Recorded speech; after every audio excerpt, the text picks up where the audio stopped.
Michael Ondaatje's Booker Prize-winning novel, The English Patient, won critical acclaim and a very intensely loyal following. Among them, director Anthony Minghella. This was a story he had to bring to film. It has been released and is winning rave reviews. New Yorker film critic Anthony Lane called The English Patient awfully close to a masterpiece. The film stars Ralph Fiennes, Juliette Binoche, Kristen Scott Thomas, and Willem Dafoe. Joining me now, author Michael Ondaatje and director Anthony Minghella. I am enormously happy to have you here. I love the movie. People know that because we've talked about it before. I want to first talk about the book itself. What did you set out to create in writing this book? What was this to be about? What were the grand themes that you wanted to explore? Well, the trouble is when I begin a book, I don't have the grand themes in my head at all. I have to kind of discover them. Characters? I have a couple of incidents, like the plane crash or the idea of a patient and a nurse at night talking. Those were the two images I had in my head. So it starts with images in this case. Yeah. And then the characters in those images, like who is the man in the plane, why is he there, why does it crash, what year this is. And then with those little fragments of mosaics, they build up and you start finding out the past of the characters and trying to invent a past for those characters. How do you do that? Well, I do it by just staying with those images for about 4 or 5 years and just waiting until they build up very, very slowly. And then those images meet up with other images and new characters come in. You won the Booker Prize in 1992. Right. Book released in 1991. Actually it came out in 1992. In 92. Yep. And it was in your head for what, for 6, 7 years? Yeah. Before you sat down and wrote it. No, it came to my head as I started to write it. I mean, I didn't have any plans before I sat down to write it. So I began about 1986 and it took about 5 years to write it. Now that you've written it, what's it about? Well, I think it becomes a kind of crucible of many love stories set in a time of war and love for place and love for person as well. Love for person mostly. And I think one of the things Anthony has done with the film is emphasize that love, which is not just a male-female love, but the love of friends and the dangers of love of country. So I think that has certainly stayed there. But what drives me when I'm writing the book is this collection of characters, and I'm just being utterly curious about these characters. When did they come together in the villa for you? Right at the beginning. I knew it was going to take place in this abandoned villa in Italy in 1945. So you knew time and place? I knew time and place. Yeah. And then the desert was more of a mystery. Why was it taking place in the desert as well? And what was interesting to me about Italy at that time was when the Germans retreated, they left behind all these bombs on everywhere, so the Americans and the English couldn't advance rapidly at any great speed. So that treacherous bomb danger alongside Renaissance art in Italy seemed like this strange metaphor. You do a lot of research. Not as much as it seems, perhaps. Anthony has caught me in a lot of this. Did he? All right, let me see. The book arrives, or at least the manuscript, the galleys. The book. Oh, yes. The book. I bought the book in a bookstore up the road from here. Is that right? And you went home? I went home. I'd been filming in New York, and it was my first day off, and I got up in the morning, and I opened the book, and when I finished the book, it was dark. And I completely was intoxicated by it. I'd read everything Michael had written beforehand. Yeah. It was my excuse of getting to know him to get involved in this book. And I love the book, and it's an extraordinarily rich well of material for a filmmaker. I mean, I fell into it, and I took about 3.5 years to clamber out. It's about love. It's about betrayal. It's about identity. It's about larger themes in terms of the war place. It's also about very small personal stories, the kind of thing you like. Well, I think what interests me is, the thing that film does wonderfully, I think, is that it can go from a tiny place on a woman's neck, it can go with some compulsion about a tiny piece of physical geography, of a body's geography, and in a cut, it can go to this huge landscape of the desert. And Michael's book is doing that all the time. It's constantly cutting from tiny idea to big idea. And it says something about history, because I think that's what history is. History is this cut between the demands of personal behavior, personal intrigue, loyalties, those things. It shows you that history is not something going on outside of the window. It's those things which count. And so because film can insist on the relationship between this public landscape and this tiny personal one, that this book, it lends itself in a peculiar way to adaptation. In other ways, it drove all of us crazy, you know. In what way did it lend itself to adaptation, and in what way did it drive you crazy? Well, I think the richness. You know, somebody said about, Michael will know this novelist, who said that, you know, the Eskimos have 50 words for snow, we should have 50 for love. Yes. And in a way, in the book, there are so many types of love examined. Not only, you know, when you say this film is romantic, I always get nervous because I think it's not the romance of chocolate box and tenderness and sweetness. And a lot of the love in the film is coruscating, difficult, painful, damaging, tragic. Yeah. And so I thought that rosary of potential love stories, of the difference, of the compulsion of love for the desert, the intrigue of loving one person and trampling over somebody else, the love of friends. Friendship plays an enormous part in the film. The richness of that could end up being an extraordinary, you know, enthralling journey in the film. On the other hand, the part of Michael's book, the beauty of it is in its language. The prose is exquisite. And film is not exquisite in its prose. It can't be. It's much more mechanical and architectural. It can't be. I don't think that it can rely on language to carry the day. It has to rely on something visual and sweeping. And also, it's a deconstructed story. You know, on one page in Michael's book, if you picked any page now, it would go from a meditation on winds to historical discussion about what Herodotus was. Yeah. You often don't know who's speaking in the book.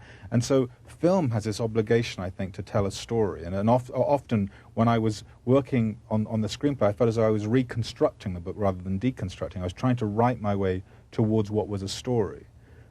Whereas Michael, the joy of reading Michael's book, I think, is in trying to piece these shards together in all different kinds of patterns. Did you like, this is obvious, the adaptation, the film adaptation of your book? Oh, I loved it. It met what you wanted 100%. Yes, I think what was, for me, really wonderful was that it was completely different from the book. I mean, or not completely different, but it wanted something handcuffed to the book. It wasn't an illustration of the book. So that, you know, when I saw the first draft, any worries I had, not so much about the book being betrayed or anything, but just worrying about how Anthony was going to make this film. When I saw that first draft, it was different, and so it was something that the three of us, Saul and Anthony and myself, could almost look at and study as if it was something completely new. It was a new invention. Was there any kind of collaboration here? Oh, constant collaboration. I mean, one thing about Michael's book is, of course, what you can do if you're a novelist is that you can write a single line, and with that one line you can evoke a time or a period. This is why it looks like Michael's researched so hard, because he's so clever at sort of encapsulating the smell of Cairo, or this idea of what the desert might be like, or a sense of a villa in Italy at the end of the war. If you're a filmmaker, it's so prosaic. If you don't put something in front of the lens, you don't see anything. Yeah. And so I had to go away and I had to do the research and the history and try and teach myself about areas I was so stupid and ignorant of. And then what enabled me to move on was to come back with that research material and then test it out on Michael. And I think, you know, there's many advantages of being a writer-director in a film. You can direct from the first day of writing, and you can write at the last day of directing. I was still writing up until the last minute. The disadvantage is that, you know, normally there's a very interesting and healthy friction between the writer of the screenplay and the director, and in that tension, often you can generate wonderful things. And what I managed to do was to persuade Michael to come in and, in a way, sit between the screenplay and me as a filmmaker, and with Saul there as well, Saul's answer producer, and that generated the friction which made the film better, I think. The love scenes between Catherine and Almaché are not, you put them in there, not in the book. Well, we've got to the point, and I don't mean this in any sort of dissembling way, where neither of us can quite recall where the material came from, whether it was in the book or whether we invented it for the film. I mean, I imagined those scenes when I was reading the book. So everything I've added, I think, is only the addition of what you do as a reader, which is you fill in what isn't in the prose. The opening scene is the plane. Yeah, that was easy for you, was it not? Listen, I tell you, when I had the screenplay, I was so pleased finally to get the film made, because we had so many problems making the film. When I got there and I looked at the screenplay and thought, well, how do you direct this film? It's every day it seemed like some new gymnastic exercise for a filmmaker. You know, crash a plane at a man, make a sandstorm, fly a plane. I mean, every day I was at the edge of my ability. The desert and the contours of a woman's body and all that is... Well, I felt that was the one line that stayed throughout the 2,000 drafts of the screenplay, was a sense I had that if you could make the geography erotic, if you could make the sensuality of the physical terms of the film be as erotic as possible, then you could really make a very interesting love story. Tell me about the obsession of this character for this married woman. This obsessive love. He doesn't seem, at first, to be a natural, to be obsessed. Well, that was a line in the book, which is not in the film, which actually, where he says at some point, I'm a man who fasts until I see what I want. And in a way, that's, for me, always behind that character. You know, he is a stick, you know. I mean, he can be quite impossible to his friends, but I mean, I think he is someone who is one of those very spare people. And when I was doing research on the desert and explorers, that was what I loved about them. They were these laconic people who didn't really romanticize the desert. They didn't talk about sunsets. They didn't complain about the heat. It was a job. It was a job. To get from here to here, there are 7 wells, and you follow those 7 wells, and that's how you get there. And it was that kind of personality, I think, that Anthony wrote in the film, and Rafe acted out quite wonderfully. Yeah. Boy, the casting of this thing is perfect. Yeah. It's perfect in retrospect, I hope, but when we were actually doing it, it cost us dearly, because I think that Saul, he's a great enabler, Saul Zaentz. Yes, he's a producer. He's the producer, and he's a man who makes you feel like you can do anything. And so he encouraged me to cast the film in exactly the way I wanted, and we did that, and then nobody wanted us. No. You know, because we wanted to cast actors rather than film stars, I think. Yeah, and the story is that 20th Century Fox wanted a film star. And without, you know, I mean, Demi Moore and whoever else might have been on that list, and probably a many. You didn't want a film star. You wanted an actress for this. My want, it's rather like Michael and his novel. I didn't know what I wanted. I wanted to find who I wanted. And I don't have any rancor towards Fox. I think, in some ways, I think it's extraordinary that anybody gives anybody any money to make films. I mean, you know, if you're Michael Ondaatje and you want to write a novel, you need some paper and a pen, and you can do your job. Yeah. If I want to do this film, I need a camera and $30 million. And given that this film is so full of difficult ideas, a man is in a bed, it's set in the war, it's set in Europe, you know, it's a memory film. I'm not surprised that anybody felt nervous, and I think we didn't do anything on our parts to persuade people that we were going to deliver the insurance policies. And in fact, we were just very lucky that Miramax and Harvey Weinstein and Bob Weinstein They came in after 20th Century, backed out, having spent... We backed away from them, I think, in the end. I mean, I think we deserved everything we got, and we were just very lucky. But you had to shut down production. We had to shut. It was awful. Yeah. I mean, we were in Rome. We'd built sets. We had the actors there. We had 100 people working, and it was falling apart around me. And that was a really desperate time. And I think it's made the victory of making the film all the more sweet for us. It's funny, I was thinking that very phrase. Roll tape. This is a scene in which Almasi comes in to the banquet, and you see the obsessive love that he has for Catherine. Take a look. That's obsession, isn't it? It is, yes. When you were making this film, did you have a feeling, I mean, you talked about all the problems you had, I mean, but once you got back and Harvey Weinstein and Miramax came in and put you back on course, did it feel good? Was there a sense that it was working, that you were on your way to what some people are now calling a masterpiece? Oh, no. I mean, I just was about survival. I mean, the desert is the most inhospitable place to make a film. And we had the money of a low-budget production which shot for months and months and months. We had it was a glue and bits of string filmmaking. And so we were just struggling to survive. I broke my ankle, which is a very daft thing to do, you know, with a film like this to make. And we were galvanized. That's what happened. We became crusaders in a way. Everybody. We all were so thrilled to be allowed to make the film that it certainly gave a team spirit, which I think carried us through some dog days. And I think all the actors, too, you had a sense for the actors kind of being dedicated on the project. What is it about this story, in a book, in a film, that connects? Well, I think, you know, I wrote a book that I suppose it's the most intimate thing I can write. And I think in that sense, what I love about the film is that it is also intimate. You know, it has the same kind of intimacy. It may be it may be an epic, but it's sort of a very intimate epic. And I think in that sense, we are so unused to that in film. We see the vast, you know, panorama of history, and that's all we usually see in film. We don't see an intimate version of it. That's exactly what you liked. But it's also, I mean, Michael speaks too modestly of the book. The book is ravishing and extraordinary, and you fall into it. And I think that's its quality. It is this quality of being able to make history seem fascinating. you know, to make people's behavior seem so dynamic and gorgeous. And I think that I saw the possibility of a film that could be ravishing to look at and still keep people and humanity right in the middle of a frame. And anyway, everybody's been damaged. Everybody's been damaged in love. Everybody's been healed by love. And I think it's that duality. I mean, what's interesting to me about the film is that it says, you know, Hollywood tends to be attracted to stories which have a moral certainty. Everything's very clear. The map is clear of how people, good guys, bad guys. And this story is all about the complexities of morality. It's about the fact that loving your country means that somebody, you know, that winning something in war means somebody is losing. There's always somebody's hostage to your sense of moral rectitude. And I think the book concerns itself with that, and we've tried to make a film in that way. One more piece about the love story. Here it is. Roll tape.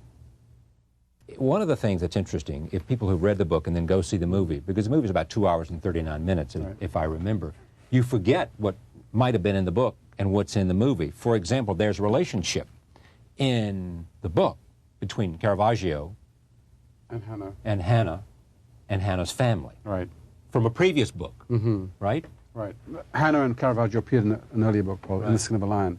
But I think one of the things Anthony pointed out to me was that the coincidence rate was pretty high, that Caravaggio would come to this monastery and to meet Hannah, and there happens to be in the same monastery being looked after by her, the man that he's been looking for. So what can work in a book, because of the history of the characters, in a film, a short film, you can't really get away with that. Also, in that story of Caravaggio, I felt you needed some energy to come into this film of somebody who wanted something desperately. And also, he's like an early example of the catastrophe theory to me in the film. He's somebody, a terrible thing has happened to him, an awful mutilation. And in fact, I tried to put it in the film in the most...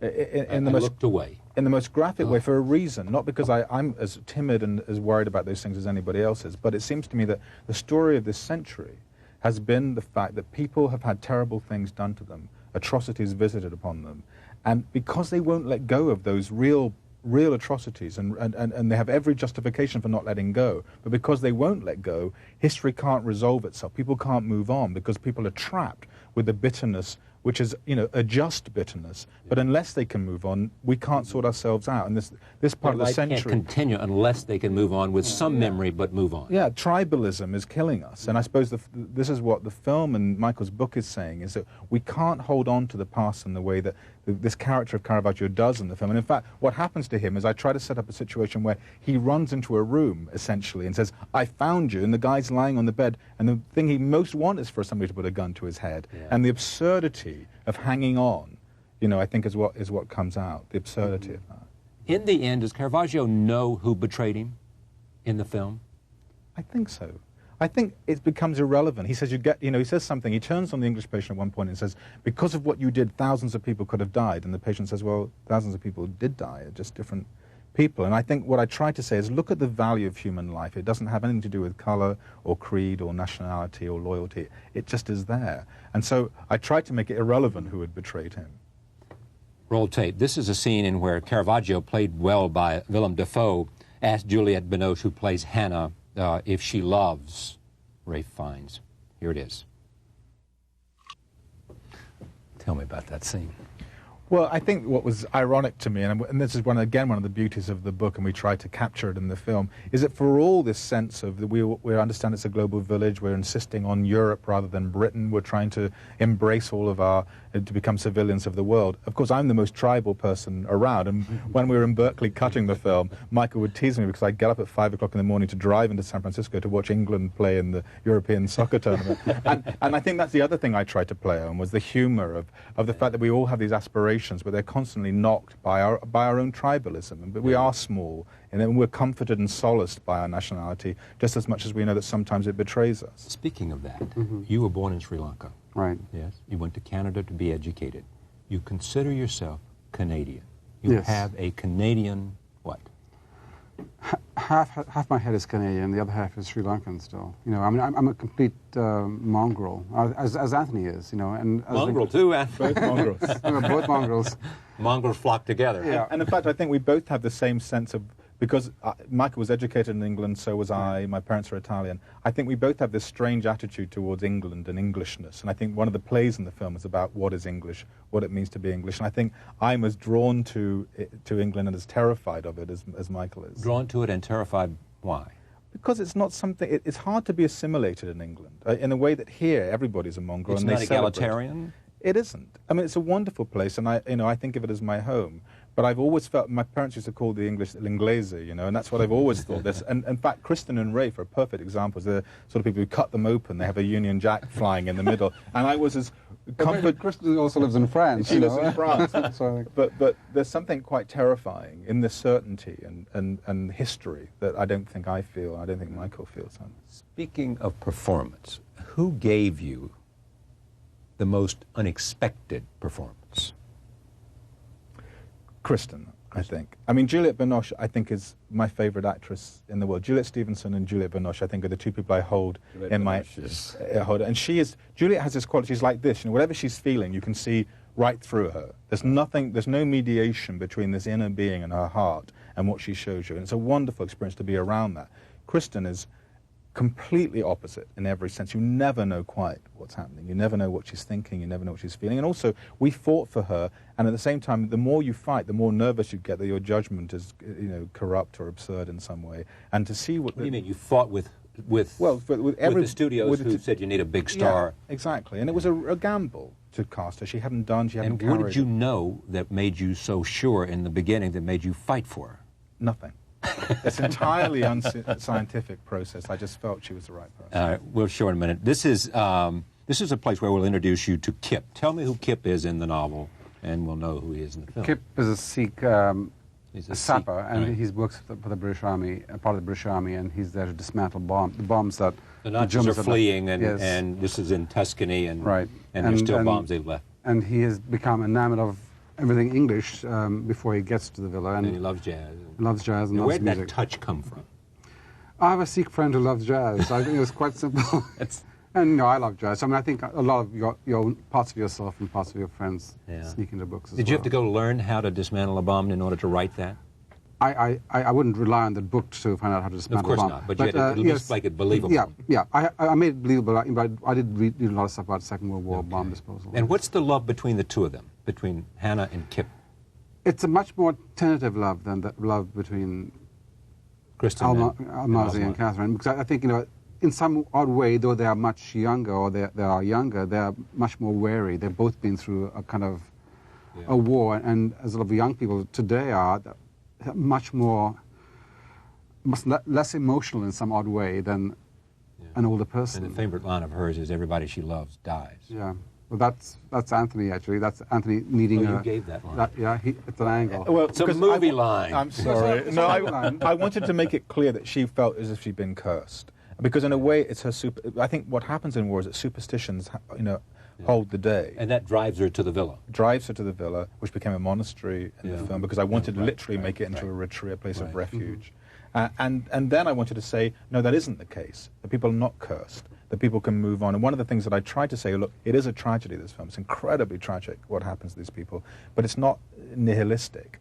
It's about the spirit being able to survive. And I always had this idea the film would end in light, that Hannah would move on. And so in order to do that, I needed to insist on the idea of cursing at the beginning. So right. Roll tape. Here it is, and you'll see Kip and Hannah together at the monastery. Yeah. I would love for the audience to know, as we're watching that, you said what? I love what? Well, I love Naveen in this film, and Naveen, who plays Kip, he's just wonderful. And there's a little small bit there at the end of that scene when Hardy comes and says, "Lieutenant," and you turn around and he says, "Sergeant," something like that, and you just realize that he's the officer and Hardy's under him, and that lovely relationship between him and Hardy that happens. That's the setup right there. What is Herodotus about? I mean, why there? What's his place in this story? Well, when I was doing research, my little bit of research, there was one of the early map makers said of one expedition. I was in charge of the expedition, and I was in charge of the library, and our library was just one book, Herodotus, and which was a lovely idea that all these explorers in the 1930s were still using the one historical text from way back when, which was also about the same landscape in a way, and they were using that as a kind of referential point several generations later. What are Alsame's fears as he is lying there? Well, I think he's in a room crowded with his ghosts. And I think, in a way, Willem says to me at one point, have you forgotten, or do you just choose not to remember? Yeah, exactly. And I think that, to me, the whole energy of the film is about exercising those ghosts. It's about finally confronting the ghost. And it's funny, I used Michael's book in a way in the film. I said it's not Herodotus, it's the English Patient novel that he has lying there, because everything is in the book. And it shows you what I'm like as opposed to what Michael's like. I kept thinking about Pinocchio and Jiminy Cricket opening the book at the beginning. Everything is in the book, and it all falls to the floor, these letters, these cuttings, these meditations. And if you can only look at these documents, you can solve the puzzle of the film. Because I wanted the film to be a puzzle as well as anything else. Why does Catherine love him?